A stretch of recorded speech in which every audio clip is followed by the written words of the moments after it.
After so many days of relentless investigations and sleepless nights, I returned to the Thames area, to the very place where the bishop's nephew had died. I only had one trail left to explore, one last desperate attempt to understand recent events. I descended into the putrid, dark, suffocating depths of the town, the sewers. The fresh breeze from the Thames gave way to the stale, dank air of the dark tunnels. A shadow moving through an underground labyrinth, tormented, wandering through this humid, oppressive purgatory. What I might find mattered little. The most important thing was to keep moving.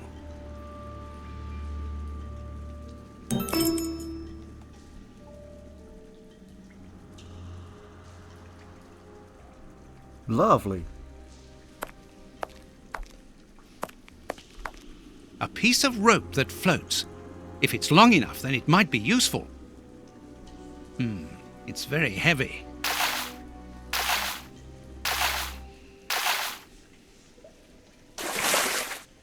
A body!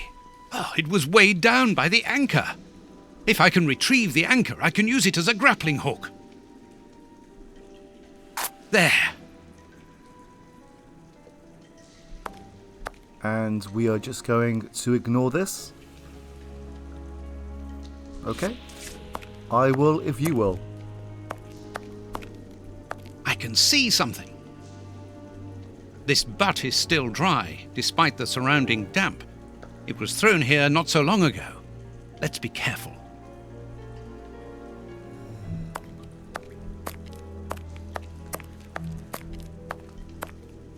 The bars are completely rusty. Oops, this bar has come away in my hands.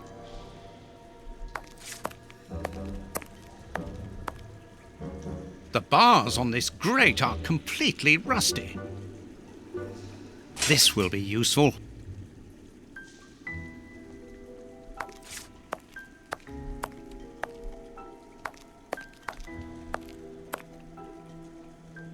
Wire.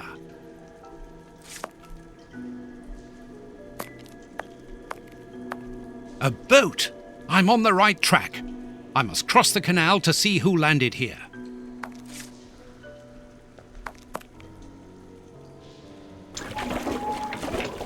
This must be a service trapdoor used to release the water in the event of the sewers overflowing. An iron ring. That's of no use. Why not? Okay, so we need to find a way to keep this up. And it's as simple as that. This must be a service trapdoor used to release the water in the event of the sewers overflowing. The trapdoor is horizontal and solidly fixed.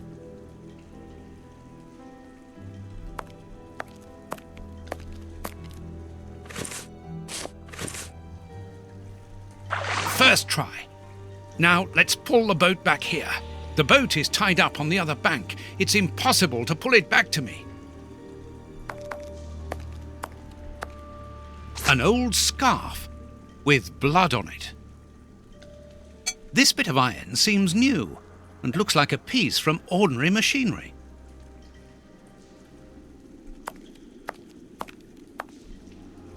Footprints. Someone has been here recently. Okay, I thought I was looking at the rope just then, but never mind.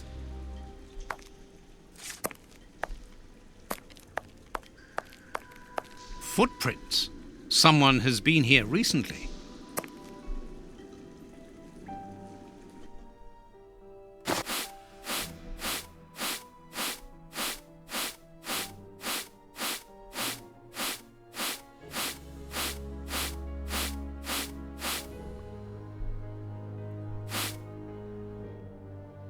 Okay, that must be enough then. Incredible! This grate is new and has a mechanical locking system. So we need to get this contraption here onto this circle here, and we can only do this by going up, down, left and right. Now, these puzzles are usually a pain in the ass, but I will attempt it nonetheless.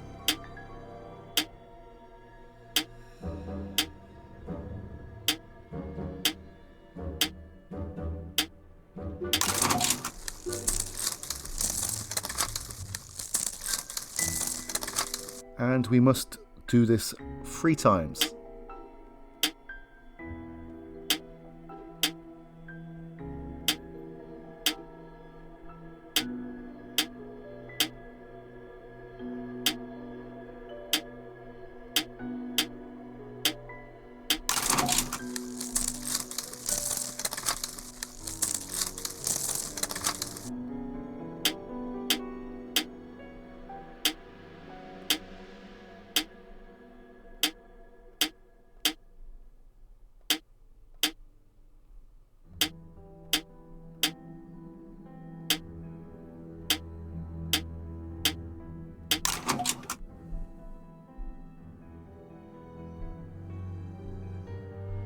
Open. Come on, John. Courage. And here's another. See how you like that? Oh, and how does this feel? Don't think he like that much. That'll teach him. Let's see if I can break.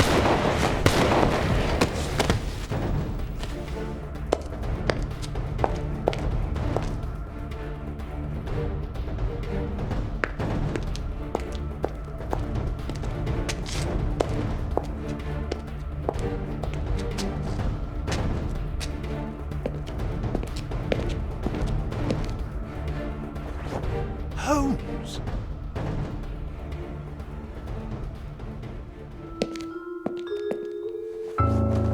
I am so very glad to see you, Watson.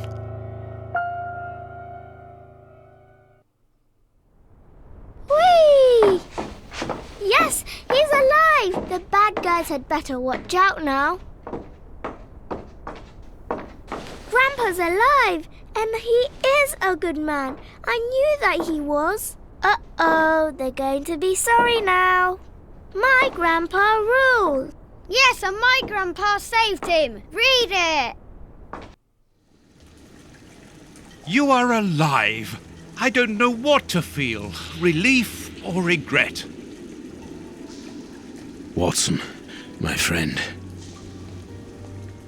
You are not in a good state, Holmes. Neither are you. I suppose not. Can you walk? Not without your help. Why did you fake your own death? And who were those men? I have to carry on with the investigation. Alone. John, I'm innocent. I'm not an accomplice of those men. Look at me. Do I look as though I could be their boss? Am I in a position to give such orders?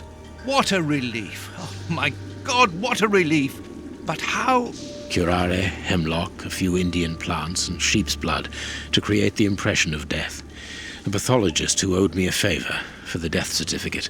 Holmes, I was talking about this affair of... I will explain everything, my friend, but we must leave here. Yes, let's go back to Baker Street. I'll help you. Lean on me.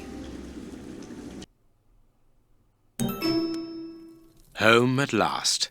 I have missed this old room very much, Watson. I put everything back in place after Baines went through it, but I didn't stay here. I couldn't face it. Sit down, my friend. It is time for you to know the full details of this case. First of all, I must apologize for the distress that this has caused you, and for my behavior, which was, I know, quite abominable. I can only hope that by the end of this explanation you will understand that I behaved in such a way only to protect you, and that it caused me great pain to see your trust and confidence in me ebbing away. From whom or what did you wish to protect me? From Professor Moriarty. Moriarty? We should not have taken pity on him in that Swiss asylum. Do you remember, during the case of the Awakened? Our indulgence has cost us dear today. He's responsible for the bishop's murder? Yes, but that was only a small detail in his plan, a detail which he had to eliminate as it compromised the whole of his diabolical project. The bishop had in his possession a document which he suspected as being one component of a larger puzzle. The ramifications were unknown to him, but he considered the matter as sufficiently important that he should consult me. The day before our macabre discovery, his nephew, who was in his confidence, brought to him an important element which helped him understand Moriarty's grand plan. It was at that moment the two men began to comprehend the seriousness of the situation. The bishop then decided to contact me. Against his nephew's wishes? Was that what they argued about? Yes, but Moriarty found out that the bishop knew of his projects, and he arranged for his murder. The murderers were also supposed to bring back the document that the nephew, young Hampford, found, but they were unable to open the safe. What was the document? Evidence of Prince Woodville's implication in the project. The nephew must have retrieved it from the Royal Archives, where he worked. A link to the crown. Yes, Moriarty wanted to overthrow Queen Victoria and place the prince on the throne of England. But that's impossible. He would have needed to create an incredible coup d'etat. Patience, Watson. First of all, Moriarty placed his pawns so they might begin to develop and encourage a tense atmosphere, ready to discredit the Queen and thereby raise Woodville's popularity. And provoke a famine, so that the prince's soup kitchens could begin distributing food and he would appear as a hero. Exactly. Moriarty quickly learned that I was making inquiries as to his plan, and, without wishing to sound vain, he knew that I was the only person capable of upsetting his schemes. He therefore set up a plan that I be discredited and thought of as a criminal. And you played along with him. Precisely. Allowing him to believe that he had succeeded was the best way of ensuring that his attention was no longer fixed on me. Why didn't you say anything to Scotland Yard? Did you not think it strange that Inspector Lestrade was away for weeks? What? You mean to say that Baines was working for Moriarty. I understand. The bishop's murderers were in the hands of this traitor, and you were therefore at a dead end after our investigations at the opium den. Yes, and Baines' authority allowed him access to the police archives.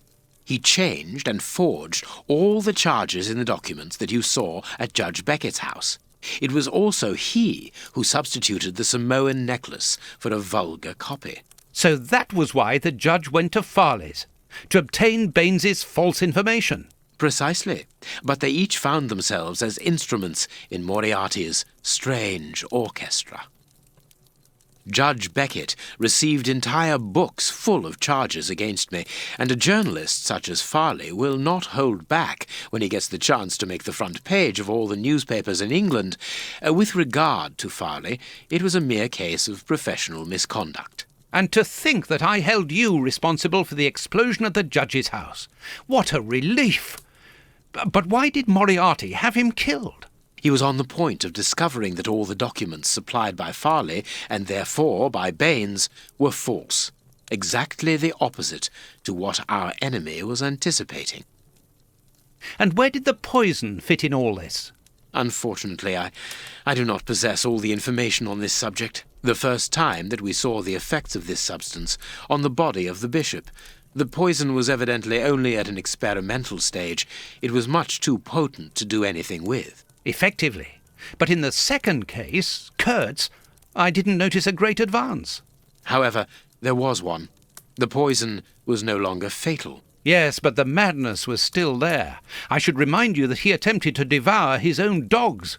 Correct, Watson, but it was not the second case, as you supposed. Remember the number of other incidences of madness, either collective or individual, relayed in the press in the days prior to it. You mean to say? That Moriarty tested this dangerous mixture on a large number of guinea pigs, apparently with little success, as all those people are now dead.